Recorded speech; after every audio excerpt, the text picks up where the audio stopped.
In a fiery live broadcast that's still echoing across the internet, Rosie O'Donnell tried to belittle Ibrahim Traoré's intelligence with sharp, unexpected barb, but no one was ready for the calm, piercing, and profoundly human response that followed.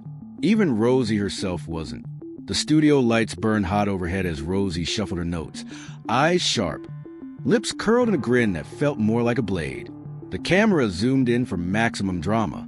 "This," she declared to millions watching, "is a man who says he leads with integrity, but let's see how much he really understands." Opposite her sat Ibrahim Traoré, the transitional president of Burkina Faso. His dark suit looked plain. He didn't shift in his seat. Rosie leaned closer, her grin turning predatory. "Tell me, Mr. President," she began, her tone dripping disdain. "Do you even know what real democracy looks like? Or are you just another dictator in disguise with a few fancy words?" A ripple of uneasy laughter rolled through the audience, but Ibrahim stayed motionless, eyes locked on hers, so still it unsettled the room. The silence stretched a heartbeat too long. Even Rosie looked momentarily thrown. Then, leaning in slightly, he answered in a voice low and steady. "Sometimes, Rosie, we mistake noise for courage, but it's the quiet ones who carry the weight." The room fell deathly still. Rosie's smirk faltered, her eyes flickering. She regrouped quickly, her next question like a slap. "You say you want to lift your people," she snapped, voice tightening, "but your GDP is a tragedy. Your citizens live in dirt poverty. How dare you call yourself a leader when your people can't even eat?" A couple in the front row shifted uncomfortably. Ibrahim didn't blink. His gaze softened instead, a sad smile flickering across his face. "You're right, Rosie. We are poor," he said, voice rough but clear. "But those numbers, they're not just statistics. They're the story of people the world decided to forget. Mothers feeding their children once a day because they have no more. Villages dying not from war, but from being invisible. That's what I wake up to change. Not for me, for them." His words cracked open something raw. Rosie sat back, thrown off rhythm for the first time. There was no snarky comeback waiting on her tongue. She stared at him, her throat tight. She tried to find her edge again. "You talk about compassion and virtue, but everyone knows power corrupts. What makes you think you're the exception?" Her tone wobbled. Ibrahim closed his eyes for a second, as if summoning a memory that weighed more than words. When he opened them, they glistened. "I'm not the exception," he said gently. "I'm just a man who wants to do right by my people before the earth swallows me, too." The words, so simple yet so immense, rippled through the studio like an earthquake. Rosie's hand trembled slightly around her note cards. A hush fell, the kind that clings to the bones. Into her mic, she whispered, almost to herself, "I've never heard it put that way before." Her voice cracked on the last word. The audience exhaled, a collective gasp. But Rosie pushed once more, desperate to get her footing back. "If you're as wise as they say, why does your country still beg the world for scraps?" she asked, her tone snapping back to cold steel. The question sliced through the room. The camera caught her eyes, confident, almost smug. Ibrahim didn't flinch. He just watched her, unblinking, unafraid. When he spoke, his voice was so calm it felt like it could shatter glass. "Because, Rosie, dignity can't be measured in dollars," he said. "Would you rather we stay silent, starve in the shadows, and let you pretend we don't exist? Or would you rather I fight for them and make you uncomfortable while I do it?" The audience sat frozen. Rosie's jaw twitched. The next segment's timer was ticking, but she went off script. "Are you even qualified to lead them?" she shot back, her voice almost pleading for him to trip up. Ibrahim paused. In that heartbeat, he was a barefoot boy again, standing beside his mother as she tried to barter their last goat for rice. Her face, the shame of being turned away, it never left him. He looked Rosie dead in the eyes. "When we were hungry, no one came. When our mothers carried water for miles, no one asked if they were okay. I didn't go to Harvard. Rosie, I went to life. And life taught me this. You don't need permission to stand up for your people." She parted her lips as if to snap back, but the conviction in his voice sealed her mouth shut. Somewhere in the crowd, someone whispered, "Amen." Rosie's grip on her cue cards tightened. Her next question trembled out, Voice softer now. No longer a blade, but a whisper of doubt. And you really believe you can fix it? Ibrahim leaned back, a weary but unwavering smile crossing his face. I don't believe, he said. I know I have to try. Because if I don't, then who will? The words landed with a thud that no one knew how to follow. Rosie's eyes shimmered. She blinked hard, tried to hide the tear threatening to slip free, but the camera caught every flicker. The audience didn't move. She looked down at her notes. Her voice caught in her throat. Ibrahim didn't press. He just folded his hands in his lap, letting the truth settle over the lights and the lenses and the millions watching. The live chat exploded. This man speaks truth. I'm crying. Rosie's never been so quiet. And deep down, Rosie felt it too. That rare sting of something real, something she hadn't prepared for. The segment cut to a commercial, but the silence lingered, thick and undeniable. And no one watching would ever forget what had just happened. The silence lingered in the studio like a heavy cloud. Rosie sat frozen, staring at her cue cards, her fingers trembling against the glossy paper. Across from her, Ibrahim Traoré sat quietly, hands folded neatly in his lap, his expression calm, almost tender. Behind the cameras, producers whispered in panic huddles. One murmured, "This wasn't how it was supposed to go." Another hissed back, "She's losing her edge." Rosie glanced up at Ibrahim. For the first time in her long career, she didn't feel mocked or outwitted. She felt something smaller, something more honest. She felt humbled. The lights flared back to life, and the familiar intro music played. The host's voice came through like a lifeline, and "We're back!" Rosie drew in a shaky breath. When she spoke, her voice cracked on the first word. "Mr. Traoré," she said, her tone unsteady. "Earlier you said you learned from hunger from watching your people suffer."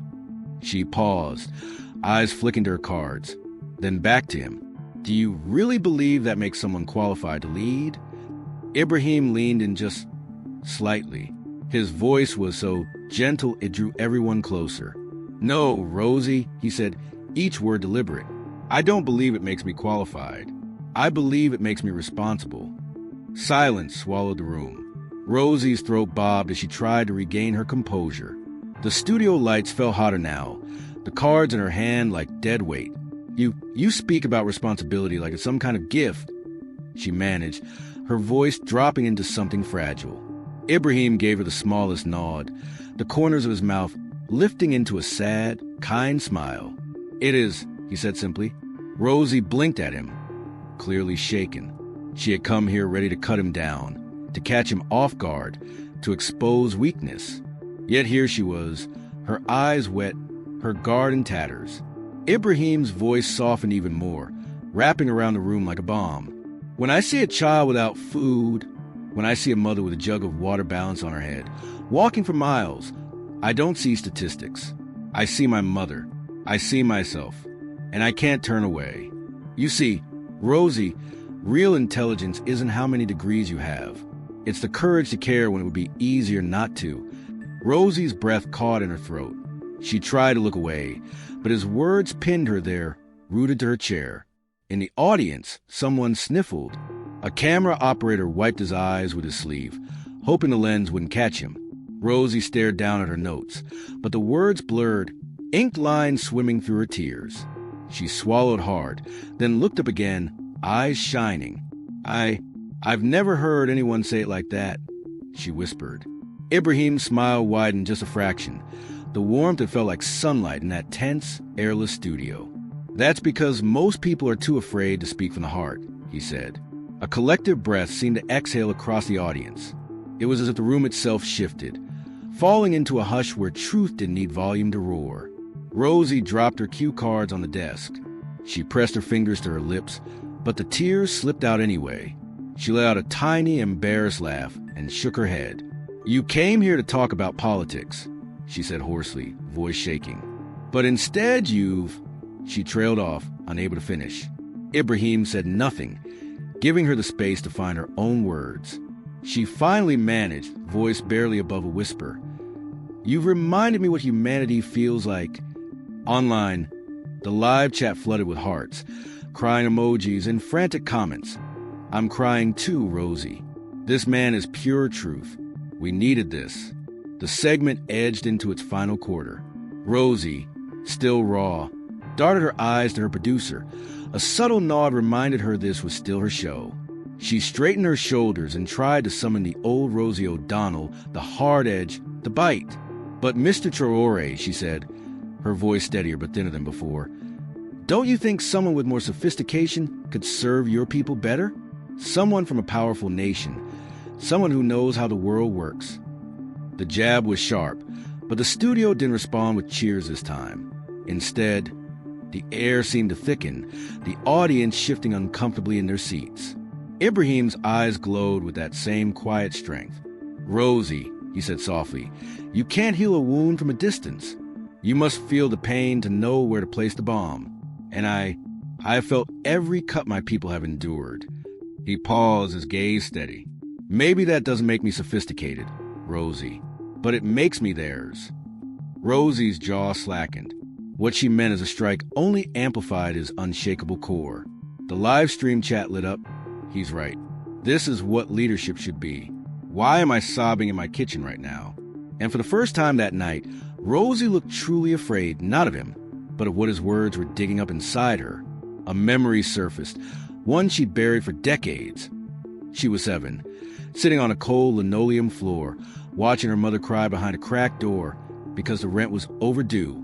She'd sworn to never feel that powerless again. Yet here sat Ibrahim, calm, unashamed, speaking of wounds like they were the only path to love. Her breath hitched. She blinked furiously, but a tear slipped free anyway. I don't know what to say, she said, voice breaking. Ibrahim leaned closer, his tone so tender it silenced every whisper. You don't have to say anything, Rosie, he said. Sometimes silence is the most honest answer we have. The words landed like a quiet thunderclap. The audience stared at the two of them, eyes wide and glistening. Even the camera crew looked transfixed, the red recording lights blinking in the haze. A producer back in the control room murmured under his breath, "This is going viral tonight." The segment had only a minute left. Rosie could barely meet his eyes now. Her armor, built over decades of confrontations, fell paper thin.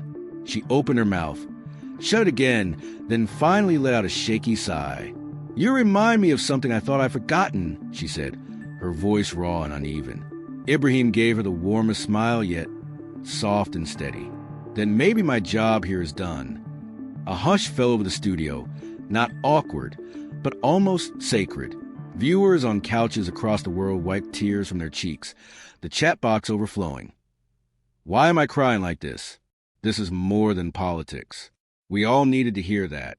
Rosie drew in a long breath, wiped her cheek with the back of her hand, and finally looked him dead in the eyes. I owe you an apology, she said, her voice cracking. Ibrahim shook his head gently. "No, Rosie, you don't owe me anything. But maybe," he paused, his eyes kind and unflinching, "maybe you owe it to yourself to remember who you were before the world told you to forget." A single tear broke loose and rolled down Rosie's cheek. The camera zoomed in quietly, capturing every raw tremor in her expression. And with that, the world watched, spellbound, hearts cracked wide open. The segment ended, but the story was only just beginning. When the cameras cut to commercial, no one in the studio moved. The silence was so thick it seemed to press on every wall, every heart. Rosie sat there, her hand pressed to her mouth, her eyes locked somewhere far away, replaying every word that had just been spoken. Across from her, Ibrahim Traoré remained still, his posture composed, his expression soft, almost serene. His eyes held no judgment, only a quiet understanding that made Rosie feel more exposed than any question she'd asked that night. Behind the cameras, the crew shuffled awkwardly, heads down, pretending to fiddle with lights and mics, while stealing glances at the two of them. A producer leaned down and whispered, "Rosie, we're still live on the stream. They're watching every second." Rosie nodded slowly, her movement stiff, as if she was waking from a dream. She turned back to him, her voice barely a thread. "You know," her words caught, "I thought this would be easy. I thought I could corner you, make you look small. But you..." She stopped, unable to finish the thought. Ibrahim leaned forward just enough that his words landed like a soft blow. "Rosie," he said gently, "you don't make someone small by standing on their wounds. You only show the world your own." The words struck her like a church bell, deep and echoing. Across the world, people watching the live stream felt it too. Clips were ripped and shared within minutes, a single comment capturing what thousands felt. That sentence will stay with me forever. When the broadcast finally wrapped, Rosie slipped off stage as quickly as she could, desperate to hide her trembling lip and wet eyes from the cameras. But Ibrahim followed, not in triumph, but in the same calm, unbothered way he'd handled every sharp question she'd thrown. She stopped in a dim hallway, leaning her shoulder against the wall, arms crossed tight. "Why are you like this?" she asked suddenly, her voice a mix of frustration and something softer. "Why didn't you just fight back like everyone else does?" Ibrahim paused, considering her, then spoke in that same unhurried tone. "Because anger only feeds anger. I've seen too much pain where I come from to add more to the world." Rosie lifted her eyes to his, really seeing him for the first time, without the lights, the audience, the armor. You really care, don't you?" she whispered. "I have no choice," Ibrahim said. "They are my people. Even when they doubt me, when they're angry at me, they're still mine. And maybe, Rosie, maybe you're mine too." A lump formed in her throat, so big she couldn't swallow. No one, no guest, no politician, no rival, had ever spoken to her like that. Not with pity, not with rage, but with that unyielding grace. For the first time in decades, she felt small in the best possible way. Not humiliated, but humbled. By the next morning, the clip had gone everywhere. Hundreds of thousands of people tweeted, reshared, and wept over the exchange. "Truth" by Traoré trended in 27 countries. A news anchor called it the most human moment ever aired live on television. Another headline read, "Rosie came armed with fire. Ibrahim answered with water and put out a fire inside us all." That afternoon, Rosie broke her silence on social media. She typed slowly, carefully. "I learned something last night. Thank you, Mr. Traoré. You reminded me what real strength looks like." In Burkina Faso, crowds gathered in public squares, watching the clips on flickering outdoor screens. Some cheered his words. Others wept, but above all they felt seen. In his hotel room that night, Ibrahim sat alone reading the messages flooding in from around the world. He closed his eyes, placed his hand over his chest, and whispered a simple prayer. Let them not forget. Meanwhile, Rosie sat on her couch, her phone glowing beside her. The reflection staring back from her blank TV screen looked older, yet somehow lighter. She let herself cry, not from bitterness or regret, but from a fragile, unexpected hope she thought the world had smothered in her long ago. The next morning, Rosie sat in her dressing room scrolling through thousands of messages. Some were cruel, but most were heartbreakingly kind. One stuck with her. "Your tears last night made me believe people can change. Thank you." Before she could take it in, her assistant poked her head through the door. "Rosie, he's on the line." She turned, puzzled. "He who?" "Ibrahim Traoré. He asked to speak with you." Her hands trembled as she took the phone. "Hello." His voice came through clear and warm. "Rosie, you don't have to say anything. I just wanted you to know I see your heart, and I forget what you said last night. We all carry pain we don't understand. I hope someday you see yourself the way I see you." The line stayed quiet. Rosie's breast shuddered. No one in her entire career had ever spoken to her like that. Not with power, but with kindness so clean it cut deeper than any insult. "Thank you," she whispered, her voice breaking. As the days passed, the clip didn't fade. It grew. Major networks replayed the moment on repeat. Headlines blazed. Calm defeats chaos. How one man won the world heart. Rosie O'Donnell humbled by Ibrahim Traoré's quiet wisdom. Social media was ablaze. Grace by Traoré trended for days. People wrote about how his words made them call old friends, forgive family, or simply sit alone in their cars and cry. In Burkina Faso, children repeated his line like a new proverb. On the subway in New York, Strangers showed each other the clip on cracked phone screens. Rosie released another statement that went just as viral. I thought I was confronting a politician. Instead, I met a human being wiser and kinder than me. The world needs more of him. That night, Ibrahim sat cross-legged in his modest hotel room, scrolling through comments from people he'd never meet. And he smiled, not for praise, but for the knowledge that, even for a moment, the world remembered what kindness sounded like. On his final day in New York, Ibrahim was invited to address a small gathering at the United Nations. Rosie was there too, this time sitting quietly in the front row. When he finished, there was no instant applause. Just silence, the good kind. Then, slowly, the room rose to their feet, clapping not for policy, but for humanity. Rosie stood too, dabbing her eyes. Later, she found him in a quiet corner. She looked at him with a vulnerability she hadn't shown in years. You taught me something no debate or headline ever could. That real strength is quiet. Ibrahim smiled. And real change, he said softly, always starts in the heart. That moment, too, went viral. Rosie embracing him, both of them smiling through tears. For millions who watched, it was never about winning or losing anymore. It was about remembering what it means to be human. Dear viewers, if this story touched your heart, please like this video, subscribe to my channel, and most importantly, share your thoughts in the comments. Your words matter. Your voice matters. Let's keep telling stories that remind us of our shared humanity. Don't just watch, be part of it. Thank you